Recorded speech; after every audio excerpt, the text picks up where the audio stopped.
ทักทายสบายดีพี่น้อง FC หมดสุขุสุคนมื้อนี้สามีกับสิไปโรงเรียนมื้อนี้แม่นมอบของขวัญวันครูเนาะทุกคนเนาะ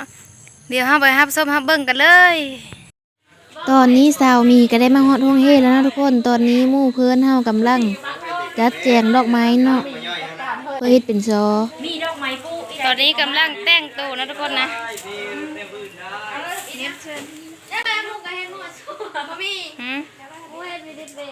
นี่ทุกคนอันนี้แม่นดอกไม้ที่เราเอามาโฮมกันเนาะอันนี้ก็แม่นหมู่ในห้องกำลังแต่งซอดอกไม้ซอนี้ทุกคนที่เฮายิบขึ้นนี่แหละคือมันงามตื้มส่วนเฮากับนางเบิ้งนะทุกคนตอนนี้แม่นหมู่เฮากำลังจัดแต่งดอกไม้นะทุกคนเนาะแต่งให้มันงามๆเอาสีใดสีมาโฮมเดียวเนาะได้ก็รับเพิ่นนะได้ก็รับเพิ่นนะเขาไปเอาท่านมาไปเอาไปเข้าน้ำปะโอเคชื่อก็อีลอยใช่เปล่าเดี๋ยวโอเคปะ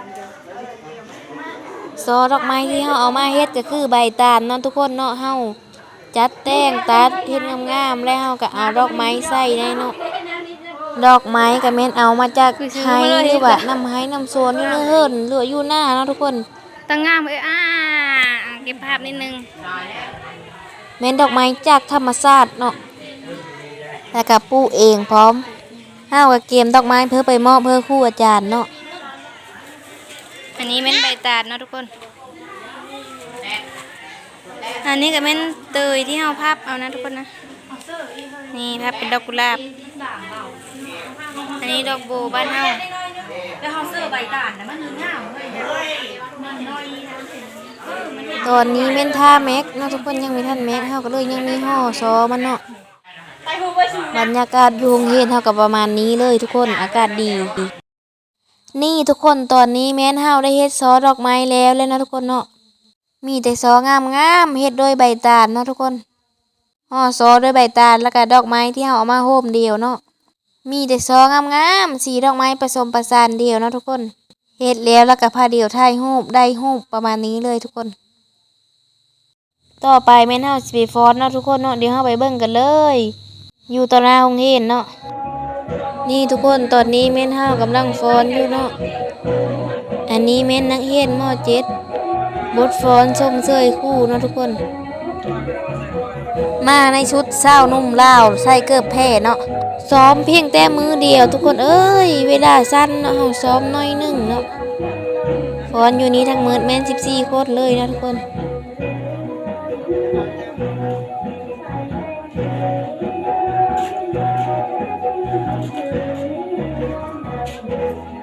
ต่อไปแม่นร้องเพลงเนาะทุกคนนี่ตอนนี้ก็แม่นกำลังร้องเพลงเนาะทุกคนเดี๋ยวไปฟังกันเลย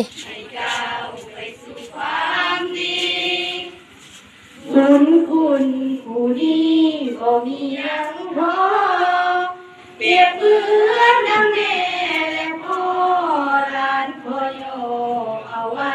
บนสูงผู้ซาเข้าไปถึงน้ำใจผู้มีพระคุณจะส่งหาสิ่งใดก็คุณผู้เลิศวิไลสิขอไว้ใจให้ครูทุกคนความสุขที่ต้องมีล้นครูทุกคนต้องสมดังหวังอยู่ดีกินดีอย่าได้มีสิ่งที่อุกอังจิตและกายสุขภาพพลังอายุยืนนานสั่วนิรันดรมื้อนี้วันครูพวกหลานบ่มียังให้ของเพลงตอบแทนน้ำใจส่งไปเป็นเสียงประสานสิ้นสุดวันนี้คุณงามความดีหลานขอจดจำสิ่งและกายสุขาพลังอายุยืนนานสั่วนิรันดรมื้อนี้วันครูพวกหลานบ่มียังให้ของเพลงตอบแทนน้ำใจส่งไปเป็นเสียงประสาน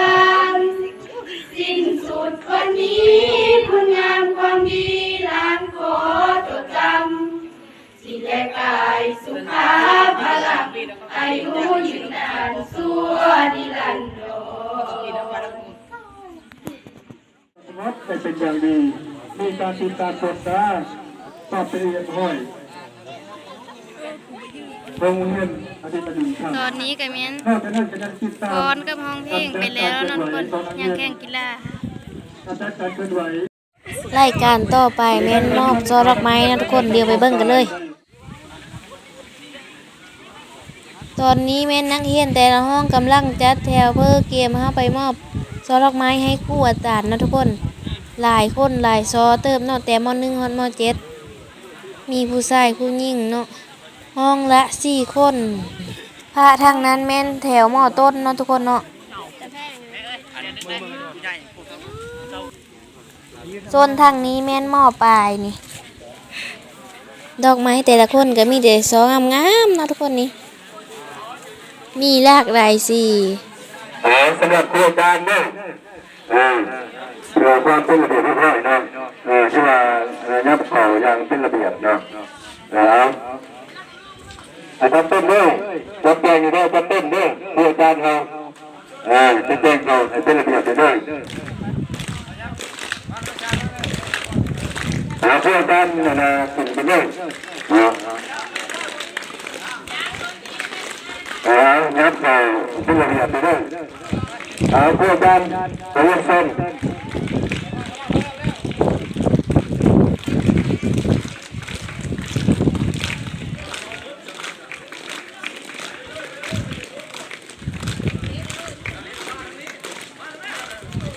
เพื่อการนั่งเสด็จไม่เดี๋ยวให้เลี้ยไปด้วยเพื่อแม่ถึงนิดต้องแม่ถึงนิดเลย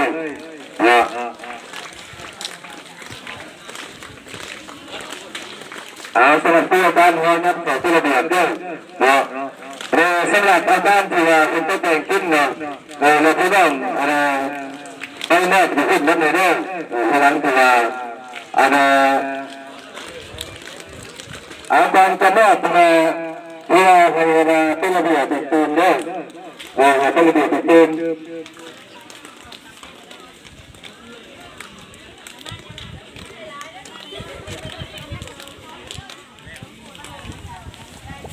พยายามยับเข่าเนี่ยพยายามยับเข่าเนี่ยพยายามยับเข่าในเพื่อถึงเวลาการนับสระไม่ไม่มีเป็นงานวันพูดในฐานคุณงานคนดีของครูอาจารย์ที่ได้สื่อสารเพื่อมาเยี่ยมเพื่อเป็นลูกศิษย์ที่ของครูอาจารย์กับคุณแม่ด้านเป็นลูกที่ดีของพ่อของแม่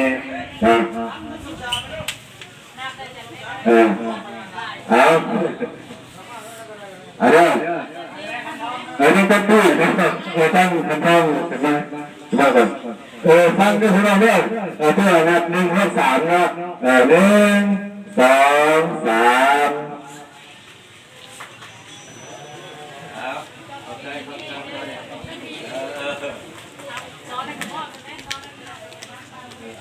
3มอบเลยนะเดี๋ยวดูเงินมาได้บ้างยังเป็นระเบียบเนาะธรรมดามอบเสไม่เลิกก็ต้องได้อวยพรอาจารย์เนาะอวยพรครูจะได้แต่มีสุขภาพแข็งแรง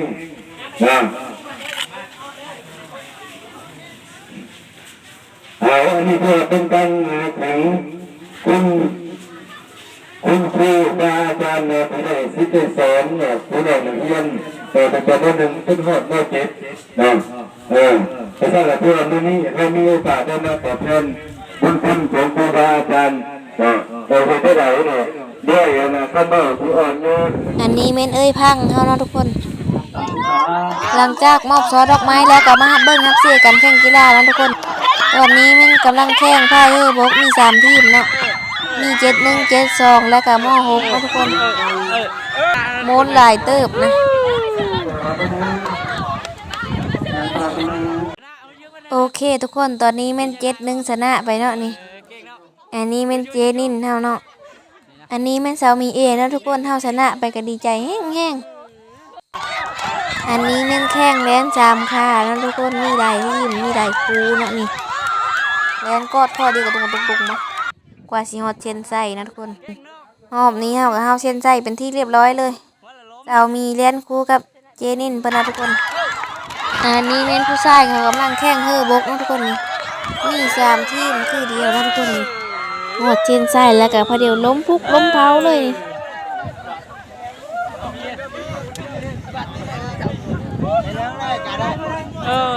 อันนี้ไม่เล่น3 ขามาย่างไวเลยทุกคนผู้ชายเขาเล่นนี่ ชนะไปแล้ว เล่นเข้าเส้นชัยเป็นที่เรียบร้อยเนาะต่อมาก็เม้นผู้แคนคู่อาจารย์แล้วก็เพาะผู้ที่มาแขกที่มาร่วมงานเนาะทุกคนแล้วก็คู่อาจารย์เท่ากับนั่งอยู่เนาะนี่เนาะอันนี้เม้นอาจารย์ประจำห้องชาวมีเองนะทุกคนผู้นี้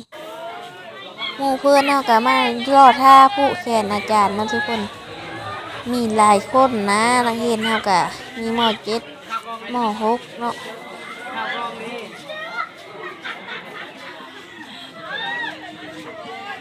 นี่ทุกคนลุงใช้ผลเท่ากับมาเนาะเพิ่นเป็นพ่อบ้านก็เลยได้บัตรเชิญเป็นแขกมาคือเดียวเนาะแขกที่มาและครูอาจารย์กับพระเดียวเฮาไปทางในนะทุกคนเฮาสิผู้แขนอันนี้แม่นผู้อำนวยการโรงเรียนเนาะผู้ถือแทน